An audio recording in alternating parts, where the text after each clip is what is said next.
তখন উনি যখন দেখলেন যে না এই লোকগুলা ভালো হবে না, সুপথে আসবেও না, তখন এই কোরআনের মধ্যে আল্লাহ বলছেন, তখন নূহ পয়গম্বর আল্লাহর কাছে বদদুয়া করে ফেলাইছেন, ক্বালা নূহুর রাব্বিলা তাযার আলাল আরদি মিনাল কাফিরিনা দাইয়ারা।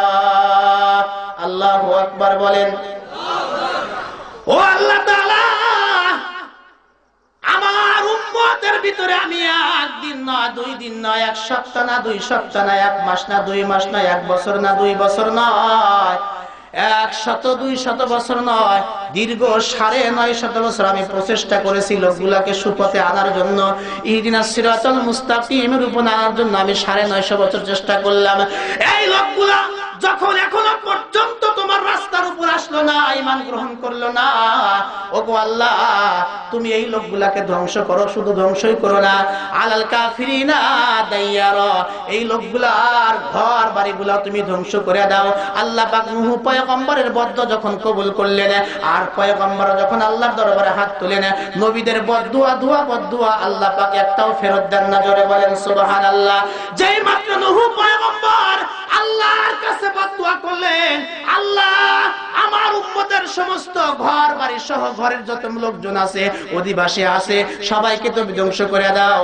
আল্লাহ পাক সংক্ষিপ্ত আকারে বলি, যখন মহাপ্লাবন দিয়ে সবাইকে ধ্বংস করে দিলেন, এখন নূহ পয়গম্বর আর 80 থেকে 82 জন লোক ছাড়া, মুসলমান ছাড়া আর পৃথিবীর মধ্যে যখন কেউ জীবিত নাই, এমন সময় আল্লাহ পাক নূহ পয়গম্বরকে ডাক দিয়ে বলেন, নূহ রে, তোমার বদদুয়ার কারণে গোটা পৃথিবীর মধ্যে আমি মহাপ্লাবন দিয়া সবাইকে ধ্বংস করলাম, এখন তুমি আর আমার বান্দা ছাড়া আর কেউ নাই। ও নূহ রে, তোমাকে একটা আদেশ করতে চাই। বলেন আল্লাহ কি আদেশ করতে চান? নূহ, তুমি এই যে মাটি দেখা যায়, আমার সৃষ্টি মাটি, এই মাটি দিয়া তুমি সুন্দর করে হাড়ি পাতিল তৈরি করো। কিতাবের মধ্যে, তাফসীরে কিতাবের মধ্যে লেখছে, মা ও বাবা ভালো করে কান লাগান, আল্লাহ পাক কোরআনের মধ্যে বলছেন, বাজে কিচ্ছার গল্প শুনবা, ওই সময় মজা ঠিকই লাগবে, কিন্তু পরে কোনো আসর হবে না, আমল অন্তরের মধ্যে কিন্তু এর কোনো আসর হবে না, ঈমান মজবুত হবে না। আল্লাহ কোরআনের হাকিমের মধ্যে বলেন, ইন্নামাল মুমিনুনা আল্লাযীনা ইযা যুকিরাল্লাহু ওয়াজিলাত কুলুবুহুম। এই কোরআন শুনবা, আল্লাহ তোমার ঈমানকে বাড়ায়া দিবেন। জোরে বলেন সুবহানাল্লাহ। আমার পয়গম্বর, আপনি মাটি দিয়া সুন্দর করে হাড়ি পাতিল তৈরি করেন। নূহ পয়গম্বর যখন মাটি দিয়া হাড়ি পাতিল তৈরি করলেন, 100-200 হাজার যখন পাতিল তৈরি হয়ে গেছে, আল্লাহকে ডাক দিয়ে বলে, আল্লাহ এখন কি করব? বলে, শুকাও, যত্ন করে রেখে দাও। ও নূহ পয়গম্বর, মাসকে মাস, বছরকে বছর হাড়ি পাতিল তৈরি করে যখন আপনার সুন্দর করে হাড়ি পাতিল কুমার সাইজা যখন বানাইছেন, এরপরে যখন রোদ্রের মধ্যে শুকাইছেন, কুয়াশার পানি নষ্ট না হয়ে যায়, হেফাজত করছেন, ঢেকে রাখছেন, এরপরে যখন কমপ্লিট হয়ে যায়, আসমান থেকে আমার আল্লাহ ডাক দিয়া বলেন, নূহ রে, যেই পাতিলগুলা নিজের হাত দিয়া তুমি বানাইছো, ওই যে একটা লাঠি দেখা যায় পাশে, শক্ত লাঠি দেখা যায়, ওই লাঠি দিয়ে এক সাইড থেকে সিরিয়াল দিবা, লাইনকে লাইন ধরে আস্তে আস্তে সমস্ত পাতিলগুলা ভেঙে তুমি চুরমার করে দাও।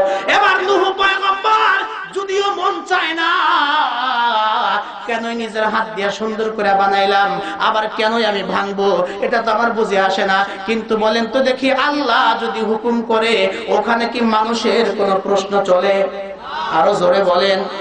আমাদের সমাজের মধ্যে অনেক লোক বলে, রমজান মাসে আল্লাহ রোজা দিয়েছেন, একটা মাস আল্লাহ পাক আমাদেরকে না খাওয়ায় রাইখা আল্লাহর কি লাভ? এরকম কিছু লোক আছে না নাই? আল্লাহর কি লাভ? মহিলাদের গায়ের মধ্যে কালো বুরকা দিয়া গৃহবন্দী কইরা আল্লাহর কি লাভ? এই যে 5 ওয়াক্ত নামাজ কষ্ট করে ওযু কইরা মসজিদে গিয়া পড়লে আল্লাহর কি লাভ? ও মিয়া, তুমি ভালো করে কান লাগায় শোনো, ইসলামের কোন বিধান যদি তোমার বুঝে আসলেও তোমাকে মানা উচিত, বুঝে না আসলেও মানা উচিত। বলে বুঝে আসলেও মানতে হবে, না আসলেও মানতে হবে, ঠিক না? ঠিক জোরে বলে। ছেলের